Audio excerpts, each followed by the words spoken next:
Hey everybody, how's it going? In exactly 7 days, I'm taking part in the Tran Pyrenees.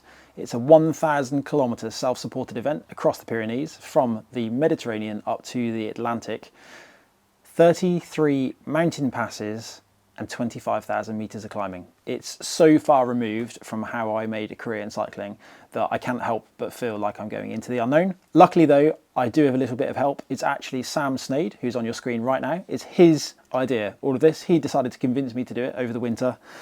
And here we are now, just 7 days away. So I need to take my super lightweight, super fast Lapierre Ezesty and turn it from race bike into a bike that's capable of carrying clothing, food, sleeping equipment, something to make coffee with so that I can wake up in the morning feeling alive. The full series of the Tran Pyrenees 2023 with Sam and I will be on the L'Ecole YouTube channel. There's loads of other videos over there as well, so you should check those out. The first thing we're going to do is swap out my lightweight race wheels and put in some wider rims and wider tyres, which I think will just make it a little bit more comfortable in the Pyrenees. Always easiest to start with the rotors, making sure you don't get dirty hands on them. That feels like 40 Newton meters. Right, there's not a huge difference in the width of these tyres. It's a little bit deceptive. These, because the tread doesn't seem to go all the way over the sidewall, actually look narrower than they are. As you can see, the widest point is in the sidewall, and therefore these actually aren't that much wider. But I think there will be a slightly more durable choice. Remove the little pin and the flat blade screwdriver. Unscrew the retaining pin. There's actually quite a lot of pad left in these, so I'm going to keep them somewhere safe as some spares. They're not too bad. Clearly not new, but they're not too bad. Obviously, I'm going to have to let the new pads bed in a little bit, but you can see there's considerably more life left in them, which I just think gives you that little bit of reassurance when you're trying to make up for lost time in the mountains. Whilst we're here and we have the opportunity to clean it a little bit, we should give it a little wipe over. You could always use disc brake cleaner to do this. And then we're going to push the pads in gently. We're going to be really careful to do it with a screwdriver. Ideally, you'd probably do this with a tyre lever, if I'm honest. But if you're careful with the screwdriver and you don't put excess pressure on the pistons, it is fine. So just ease them in gently. Then we remove the little plastic retainer off the spring, pop the pads into the spring. Don't drop the screwdriver, that wasn't part of the process. So just a slightly more aggressive push. We know that they're fairly easy to move because we've been doing it for a minute or two. Right, and then that's in. Retaining screw back through. Don't drop the bits of plastic on the floor. Screw the screw in and pop the retainer pin on as well. Super simple. Now I can pop the front wheel in and say a huge thank you to Micah for holding it all whilst I'm doing it. 6 Newton meters. There we go. Never as tight as you think. And then just check that the pad's on the disc. I'm going to do the pads first, because then if I get oily fingers touching the cassette, they can't go onto the pads and contaminate the pads. I will then clean my hands thoroughly before I do the rotor, and I'll do the rotor as last. So you might have noticed these aren't replaceable Juris pads. These are just cheap pads from Uber Bike Components on the internet. I think they were $7.99 a pair. This is what I always use when it comes to replacing pads. I've never used SRAM or Shimano specific from the manufacturer pads. It just always goes straight to a third party like these. They work really well. They put a lot of development into the pads clearly because they last well and they bite really nicely. It's again really predictable. It's just one of those little things that can save a lot of money if you're going through pads quickly. Just a gentle squeeze to get them out of the way. Just really gentle. You don't want to cause any damage to the pistons. You don't have to take the skin off your fingers when you do this, but it does help if you do. This cassette then, and yeah, I could take the opportunity right now to clean the cassette, but I'm not going to because I'm going to ride the bike like this and then clean it all afterwards. I'm going to line up the wide valley with the narrow ones. Again, I'm sure that's 40 Newton meters. So Continental GP 5000s tubeless with Stan's race day sealant. Huge thank you to Rally UK, Rally Bike Parts Official UK for that. And then the Alt wheels from Alex. This is just, I think, the most reliable setup that I could possibly have for this event. This is the bike that I use for the L'Ecole sessions, which we do 4 times a week. But for this event, I'm going to take the TT bars off. I use these because it's really easy to communicate on the companion app when we're doing the rides. It's the only way to keep on top of the chat is to use the elbow pads and then have my telephone in my hands and use the companion app to talk about the training that we're doing or breakfast, things like that. So I'm going to borrow these. I bought these from Alex last year after doing that long ride back from London. They absolutely saved that ride for me because it just meant that I had a different position for 17 hours on the bike. So I'm going to take these off and put them on. The jobs we've done so far are jobs that I really should have done a while ago, but I've just been putting them off for... Life's just busy. It's really hard to make the time to do small things. A few reasons these will be really handy. Number one, the efficiency that comes with the aerodynamics is just going to make those flatter valley roads that little bit easier, fewer watts, less energy, less to eat, or faster time. Number two, it's going to take a lot of pressure off my hands. I like to run my bars quite low because I actually like to have pressure on my shoulders and my wrists and my palms. But what I don't like is sore hands. And I think ultimately if we're riding for somewhere in the region of 60 to 80 hours next week, it's going to be nice to be able to take the pressure off the palms of my hands. And then number three, it just helps relax your neck, and it's a place to store more stuff, attach more things to. It's just going to be really quite versatile. I'm not going to be overly fussy with the position. Obviously there are no regulations on how your aero bars need to be positioned for an event like this, but it is something you're allowed to have. I'll probably have them quite high because then you can get behind your hands, which makes looking forward actually a little bit easier. And it will keep them up and out of the way of the bar bags that I'll be using and my front light. So I'll need to fine tune this when I actually go out on the road and ride. But for now, I'm going to put them in a rough position, tighten them up a little bit, and that'll be okay. So Mike has just raised a reasonable point. She said those bars are far too long for you. Aren't you going to cut them? But I mentioned before, there are no regulations around what setup I can use. And actually having that extra length is going to make it easier to stretch my back out, especially as it gets tired. Whereas if I was hunched up because I had to conform to some UCI legislation, it could get really quite uncomfortable and you wouldn't have just that space to stretch a little bit more. I do have quite a long back, and therefore having just loads of extra space to breathe, to stretch, digest food, is going to be really handy. And I mentioned before, it's also really good for loads of mounting points for different things. So in this box here, ta-da, we have a really special product from Tailfin, who have helped with this. It's a carbon fiber bike mount. I have no idea how to put this together, but I have read some instructions on the internet and the instructions that came in the box, and I'm fairly confident that it's only going to take a few minutes. The first job, from what I can tell, is to actually assemble the rear through axle, because the through axle that comes with this kit has to replace the through axle that's already on my bike. So we need to find the parts that align with the parts that are on my bike. And what I mean by that is there are certain types of threads here which will correspond to the threads that are on my bike. And then we'll fit those in. For example, that's an M12 with a 1.5mm thread. That might coincidentally be the one that I need, but I need to have a little look and find out. Luckily though, the instructions are super simple and really clear. If I get this wrong, I'm an idiot. So it's this part of the bike build and the next part that I'm most excited about. Putting together the rear rack from Tailfin. This is called a dropout. That's going to go onto the arch, which is made of carbon fiber, super lightweight. It's got a quick release pin, which means you can take it on and off the bike really quickly. So the sloped side of the dropout goes on there. I then need to find some screws, which are in the box. We need the countersunk ones, which to me look like those. And these then need to be quite tight actually for such a lightweight piece, 5 Newton meters. And then simply, the first piece pushes onto there, that pushes onto there. Actually a lot easier than I was fearing. When it arrived and the box was full of bits, I thought this might have been an afternoon's work. But it does say 20 minutes on the instructions, and I think that's fairly true. I'm going to go and get the bag now, which I've already filled with the kit that I think I need to take, including sleeping stuff. But I've already rethought how I'm going to carry everything. So we're going to bring the bag, attach it to this, and then we can get it mounted to the bike. It doesn't look like there's too much more to do. At the moment, that bag has a sleeping bag, a bivvy bag, a pillow, some towels, 6 jerseys, 6 shorts, 3 undervests, 6 pairs of socks, something like that. And none of it's folded because I'm too chaotic for that sort of thing. And that needs to be aligned with those holes. That needs to be aligned with those holes. The front mount goes on there. And just like everything else, 5 Newton meters, which actually makes it nice and easy. You almost can't get this wrong. The rear now gets mounted, so you can read that from the back. That makes that the back. Right, super easy now. I just need to turn it the right way around, mount it to the bike, attach the anti-theft screws, and then I'm ready. And then I need to rethink this whole packing business because right now I've not done a good job. Open that up, take that off. I knew we'd run into trouble. Magic shine light in the way. That will go on the back of the bike at some point.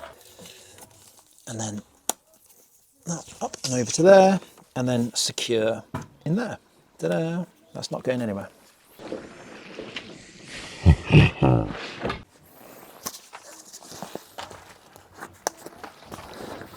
Like I said, at the moment in there is everything I need to take. Everything else I'd put in a back pocket if I needed to. I could go like that, I think, within reason. But it's going to be really annoying every day trying to unpack everything. So I'm going to now get the bar bag, which is from the Lapierre trip across the Northumberland last year. Our trip to Hadrian's Wall. It's going to come in really useful because I'm going to take the sleeping bag and the sleeping stuff out of here and a few other things, and that's going to be mounted to the front of the bike. Anti-theft, which means you won't be able to use the quick release. So it's just on there permanently. It's just a nice idea. You know, make sure that's quite tight actually. I don't want that rattling out in the Pyrenees. I wasn't joking about there being quite a lot in here and about it not being folded either. Jerseys and shorts. Many jerseys and shorts, because I don't care what anyone says. I'm not riding in the same jersey and shorts day on day. Sure, I can wash some, but just the idea that you do a second day in a jersey and shorts, it's not happening. Right, here's my sleeping bag. It's expanded a little bit. What I'm going to do now is try and condense. This is a sleeping bag and a bivy bag actually. Both of these things for under 30 quid from the Mountain Warehouse as an emergency purchase in the hope that I survive, but I'm sure it'll be okay. Mike has told me there's only one venomous snake in the Pyrenees, so that's good. Oh, apparently there's two. An adder doesn't count, adders are shy. Right, this is going to go in my bar bag, which is over there, so I'll go and get that. This is a dry bag, and it packs down really small, so that's going to go in there. At this point, I'm going to need some masking tape to protect that beautiful paint job, because I think the bar bag, put myself in the face, that I'm going to put on is going to touch the head tube. Squeeze all the air out of there, and then fold. I'm sure there's a better technique to that. Maybe I'll learn it whilst I'm away. There we go, that's pretty small. Ideally, the bag is in the middle, so that that Velcro pouch, or that Velcro pad there, touches that Velcro pad there, which means, just clip them together, keep them out of the way, fold that down, that attaches to there. I'm fairly confident that this is the right option for my sleeping stuff. If it's not the right option, you'll have to watch the Lecole video and find out. Right, that is now going to mount in here somewhere, in between my levers. So we're just going to do like a provisional fit to start with. Nothing too tight. So yeah, this is the bit that I'm concerned about down in here, where there's a pad which is going to touch the head tube, I think.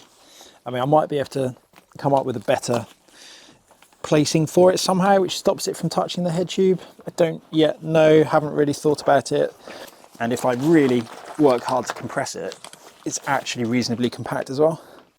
So this is my concern. I don't want to ruin the paint on the head tube, because I've just really liked this bike actually. I'm quite precious about it. And I don't say that about many bikes. So I need to either take these off completely and hope that the bag being suspended is good enough, which it might well be, and I haven't actually tried that yet. So I'm going to do that first, as long as it doesn't touch the tyre, which I don't think it will. And what I could do extra is just a couple of zip ties up to the aero bars, and then all of a sudden it's actually really good, isn't it? And that means there's just nothing touching the head tube. No paint's going to be destroyed in the making of this video. Finished fitting the front bag. We have these Velcro straps here, which are working really nicely to attach the bag securely, meaning that I don't need to use the head tube strap, which means also it keeps it up off the front tyre. So I'm pretty happy with that, pretty convinced that's going to be fine. I've now added a bell, which is a legal requirement or a race regulation requirement, and it works. At the moment, I'm hunting for a bracket to mount my front light underneath the computer mount. The idea being I will have the front light in underneath there with two battery packs attached then to the frame of the bike, because I think it would be nice to keep the weight somewhere central if possible. It's not going to get in the way of my legs when that's attached over here, but for riding at night, those lights, the Magic Shine lights, these are super bright, super reliable, really good battery life. When I did the 400 kilometer nighttime Audax, it wasn't 400, it was 300. 300 kilometer nighttime Audax, the Moonrakers and Sun Chasers, I think it was called. I had one of these running for 14 hours on its lowest setting, and there was still over half battery life left. and you could ride through the night with that. So it was absolutely fantastic. I have full faith in that. I think that will be the only light I need to worry about taking. I don't think I'm going to need any more. Pretty happy. Neatly route this somehow so that it's kind of tucked away, and that'll be mounted under there for good forward vision. Pretty happy. This is actually the Montier 8000S, but it's the 3500S that I'm going to use, Montier 3500. Just because it's a bit smaller and lighter. This actually turns nighttime into daytime. It's a little bit too bright, if anything, for riding on the road. There's not a lot more to do. I need to think about some of the camera gear that's going to go in the back bag over here. The undervests, changes of kit. I was thinking you can wear clothes on day one, wash them on the night time. They will dry them for day 3. So that halves the amount of kit that I was thinking I might need to take. But we also need to commute from where we're leaving the van to the start, and some of that will be by bike, so I'd also like to do that and then still have fresh kit to race in, because just hygiene is important. I just really don't like the idea of riding in dirty kit. Buy one get one free disposable poncho today. That's a real emergency item. I can't imagine needing to wear that. It's probably better to have had a bin bag, but that's going to go somewhere where it's accessible, because I think if you need something in an emergency, it's going to be hard feeling around to get it. These are little towels, little travel towels. Could turn out to be absolutely awful, or it could turn out to be amazing. I guess there's only one way to really find out. I think I can clip them to the bike somewhere, to the outside of a bag, so it can dry a little bit in the daytime, or air, or whatever it needs to do. I was thinking one make a good flannel, one good for drying. We need to work out where all of these things are going to go. And there's more, we have food to go somewhere. There are a couple of considerations, pump and tube and multi-tool and tyre lever. Again, that's gonna have to go somewhere. Reasonably easy to get to. We have a little care package from Veloforte, so essential protein, things like that, just to help recovery. Sorry if you can hear the dog whimpering, she's terrorizing the cat. So these things, they're all gonna have to go somewhere. I really need to have a good think about this. And then electrolytes, because it's gonna be sweaty. So even though we obviously can't carry enough for the whole trip, it's just a really good foundation to get going, isn't it? I don't know how I've managed to make it this far without eating this, by the way. Right, and I also bought a bike lock because I want to sleep carefree. I've never slept next to my bike outside in the open before, so hopefully just being able to attach that to something is that little bit of peace of mind in the middle of the night, so I can sleep. It'd be nice to do a little on-road test. I don't know where I'm going to ride with that. I expect that'll just live up there somewhere, to be honest, and just dangle around a little bit. That'll be okay. Anything else we need to do? So we've got a nice little night light there. So if things are going wrong and it's dark, you can just whip that out of a pocket, and mechanicals, things like that, can solve those issues easier than trying to have the big light pointed at something. Mike has just pointed out these will attach really nicely to those straps, which is a good idea. But for now, they're going on the saddle rail, just so I don't forget them. So this, I'm either going to use for toiletries or for snacks. I haven't yet decided. Probably toothbrush and toothpaste, that sort of thing. Shower and a can. But at the moment, I think I'm just going to stuff it full of food. I can start selling these to Sam halfway around them. That'll go in there. And then we can pretend that I'm really neat and tidy and sort of trial pack the bag. So nice visible clothing, because I think that's going to be quite important, especially in low light situations. Long sleeve, I will need to take, I'm not packing properly now, so I will take the labels off these. Quilted gilet, essential for descents, I expect. It's like a mini sleeping bag. I've not worn that yet, so I'm quite curious to know, will I need it and how will it perform? Knee warmers, I'm not a fan of leg warmers, but knee warmers I think will be just enough to take the chill off on the descents. Same story with the arm warmers. Gloves, not a fan of gloves normally, but I really don't want sore hands. What I want to do is just see if I sort of fold stuff, how much space I'm going to have left over. 1 second, something special to show you. How cool is this? So we'll start in the new LCCC, Le Col Cycling Club Icons jersey. Ta-da! So that'll go near the top. There's a little bit more kit to go in there potentially, but I think that's like the essentials. I will need to put like a t-shirt and shorts in there as well. And then toiletries, contact lenses, because believe it or not, I wear glasses and contact lenses. But then I think we're getting there. I think that's it. I think I would normally take headphones or something like that. Spare brakes, one pair of spare brake pads, they're going to go in there as well. I should probably have like a little mechanicals bag. Maybe I need to create a few separate bags. I think that'd be quite a good idea, so that when you open the main bag, it's quite obvious what's what. So that's a little job for tomorrow. So tomorrow, Sunday, I'm going to go out and test this. I've never ridden a bike fully laden like this before, And actually it's the exact opposite of what I enjoy about cycling. I love going fast, I love the bike feeling effortless and free, but this entire thing is about doing something which is out of my comfort zone, and that's the whole idea. I'm really looking forward to it. I don't know what to expect. If you want to see all of the coverage of that event, please subscribe to the Nicole YouTube channel, which is where these videos will be hosted. Thank you very much to Nicole for making this possible. Thank you to Sam for encouraging me to do it, and Micah for making this video, and everyone that's helped to donate little bits to this project along the way, and especially Lapierre for always making it possible to ride their bikes. Oh, it's easy. What was I worried about? You see the rear light is mounted there on a little special tab. I've put it on the left-hand side because we'll be riding on the right-hand side of the road. So you want it on the left, pointing out into the road. Right, I mean, that's pretty sturdy. That's pretty rigid. Oh, my super lightweight bike is now not super lightweight at all. That's going to feel so weird to ride. Thank you very much for watching. I'll see you again soon.